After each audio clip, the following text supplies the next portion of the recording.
So what's up? Magandang hapon sa inyong lahat mga kamanok. Okay, nandito ulit ako upang mag-share ng ilang mga tips o sagutin yung inyong ilang mga katanungan sa comment section. Kaya mga kamanok, kung gusto nyo na ma-prioritize natin ang inyong mga katanungan, i-comment nyo lang po yan. Sapagkat hindi natin mapag-uusapan kung nandyan lang sa isipan ninyo.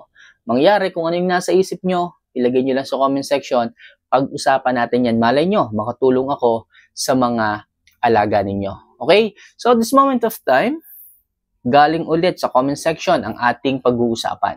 Okay? Kaya't mangyari na tapusin nyo sana ang video ito para may makuha kayong idea, may makuha kayong kaalaman tungkol sa pagmamanok. Okay? So, ang unang katanungan ay ito po. Idol, maganda po ba sa ating alagang mga manok yung tinatawag na super omitol? Sana mabigyan mo ng video at kasagutan. So, sige kamanok. So, bigyan ko lang po ng konting pahapyaw kung ano po yung tinatawag na super omitol. Ito po ay isang bitamina na ibinibigay sa ating mga alaga to make our chicken healthy. Okay? So, ito po ay nagbibigay sa ating mga alaga ng energy at resistensya upang mas maging malusog sila at healthy. Ito po ay may tinatawag na oxygenizer and carbo-loading process. Sabihin natin na yung oxygenizer, ito po yung sistema ng pagpasok at labas ng hangin sa katawan ng ating mga manok. So, the more na maraming vitamins galing dito sa super omitol, maganda po yung labas at pasok, yung oxygenation, okay, ng omitol na to sa katawan ng ating mga alaga. Ibig sabihin, so, pinapalaki po nito yung blood vessel ng ating mga alagang mga manok para po yung vital organs ng ating mga alaga is maayos po. Maayos. Ibig sabihin, pag maluag po yung blood vessels, marami po ang hangin na pumapasok at lumalabas sa katawan ng ating mga alaga. Kaya po mas nagiging healthy po yung yung lungs ng ating mga manok. Okay? So lumalaki po yung mga blood vessels kapag nagbibigay tayo nito at napakaganda po nitong ibigay kung tayo is nagagayak, kung tayo ay pupunta sa isang invitations. Okay? So talagang makukuha natin ang benefits nitong super omitol. Pag sinabi namang carbo loading, okay? Pag sinabing carbo loading, siya po ay nagre-reserve ng energy sa katawan ng ating mga alaga kapag tayo ay nagbigay nito sa kanila. Okay? So sa madaling sabi, full of energy ang ibinibigay nitong super omitol. Okay? At the same time, itong super omitol na to, mayaman po ito sa nitrogen. Nakakapagbigay po ito ng magandang flow ng nitrogen nutrients sa katawan ng ating mga alaga. At ano naman po ang magandang maidudulot ng nitrogen sa katawan ng ating mga manok? Tandaan niyo mga kamanok, ang nitrogen po, yan po ay part ng amino acid. Pag sinabing amino acid, ito naman ay part ng protein. Pag sinabi namang protein, ito naman yung in charge sa pagbibigay at pagpapalaki ng muscle ng ating mga manok. Okay? Kaya po, mas maraming nitrogen, mas maraming amino acid. Pag mas maraming amino acid, mas maraming protina. Pag maraming protina, mas marami po ang nabibuild nitong muscle sa katawan ng ating mga manok. Kaya po napakaganda ng super omitol pagdating sa ating paggagayak o pagdating sa ating imbitasyon na pupuntahan. 'Di ba? So, yan yung tinatawag na super omitol. So, idol, kung sino ka man na nagtanong nito, sana kahit papano nabigyan ko ng linaw. Sana kahit papano nabigyan ko ng ibig sabihin kasagutan yung katanungan mo. Okay? So, proceed naman tayo ngayon sa ibang katanungan na itinatanong ng ating mga subscribers. Okay? Galing kay Unready Gian Luigi. Ayan, so paano po umorder ng fermented Jackie Oats? Thank you po. So, ang fermented Jackie Oats, kayo po yung gagawa.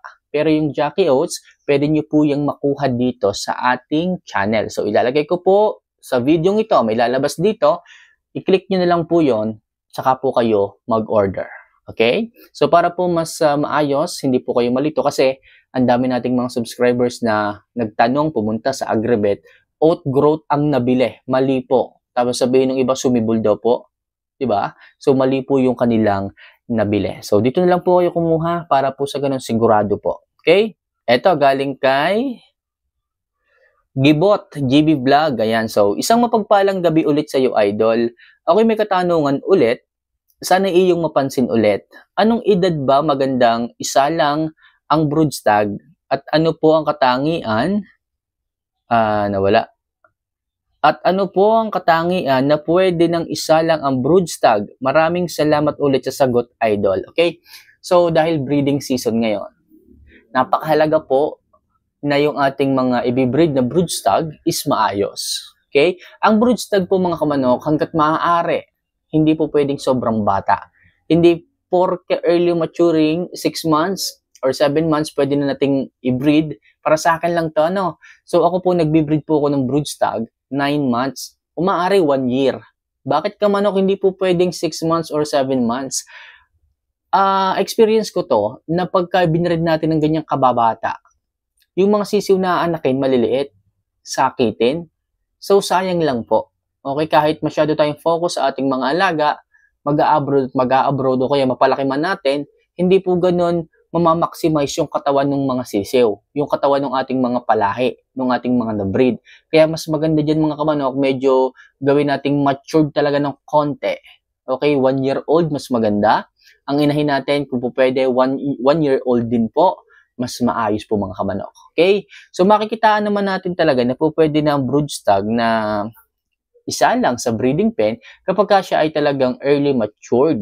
Okay? Yung testosterone level sa kanyang katawan is kumpleto na at sapat na. Meron kasing ibang bata pa lang, hindi pa ganun kataas ang testosterone. Atin na pong inilalagay sa breeding pen. Kaya po yung ating broodstag masyadong namamayat. Kasi pag siya ay nakapag-breed or nakipag-mate ng 1 o 2 beses, bumabagsak agad yung katawan. Which is, hindi tama yun. Paano lang sa susunod na araw? Eh di mamamayat yung tandang natin, yung broodstag natin. Kamusta naman yung kanyang mga anakin? Eh di mahihina rin. Kailangan mga kamanok, properly build ang katawan ng manok. Kailangan talaga is matured yung manok para sa ganon, maayos din po ang kanilang aanakin. Okay? So, next. Ayan, so galing kay Neil Fox. Ayan, Boss Idol, ano po ba ang magandang gamot sa sipon sa mata? Sana matulungan mo ako. Salamat. Okay? So pagdating sa sipon, lalo dito kung sa mata, actually, pag po medyo malala na yung sipon, nagkakaroon na din po dito sa mata ng mga bula-bula. So connected po sila. Lalo kung napabayaan nyo yung manok, magluluha, magsisipunin. Ang magandang gawin dyan mga kamanok, i-declag nyo po muna. Po pwede nyo pong ipasok ang inyong daliri sa kanilang ngalangala, which is yun po yung tamang gawin para po ma-declag yung daanan ng hangin. Kasi po yung may mga sakit na ganyan, kaya po sila is uncomfortable, stress, hindi po sila nakakahinga ng maayos. Kasi po barado po ng sipon. Hindi po siya gaya ng tao kapag naisingan natin, lumuluag. Mga ano po yan mga manok po yan. So, kung ano po yung kanyang sipon dito, nahahayaan lang po yan hanggang sa tumigas, hanggang sa nahirapan sila na huminga. Kaya mga kamanok, i-declag po natin, i-rub nyo po yung ngalangala. Mapapansin nyo, yung sipon lalabas dito, medyo marami po yan. So, inyo pong alisin yon. Pag po nakita nyo na wala na pong lumalabas, saka nyo po sila bigyan ng antibiotic. Antibiotic lang po yun mga kamanok for 7 days. Okay? So, ganun lang. Ulitin nyo lang mga kamanok hanggat hindi gumagaling. Pero kung nagbibigay kayo ng antibiotic within 7 days at hindi talaga maalis, so, ikalm nyo na po mga kamanok. Sayang lang ang panahon, sayang lang ang patuka, sayang lang ang pera, mag-alaga na lang kayo ng bago. Sa susunod yung pag-aalaga, alagaan nyo naman po. Huwag nyong hayaan na magkasakit, na magkasipon kasi kawawa din po ang manok. Sayang din po ang oras nyo. Parehas lang pong walang magiging benefits sa dalawa. So, yun lang mga kamanok ang dapat nyong gawin kung sakaling may sipon ng inyong mga manok. Madali lang po yan. Okay? So, paano mga kamanok? Mahal ko po kayo. Sa mga magtatanong dyan, huwag kayong magdadalawang isip o mahihiya na magtanong. Mag-comment lang po kayo. Akong bahala sa inyo. So, paano mga kamanok? See you for our next vlog. Paalam.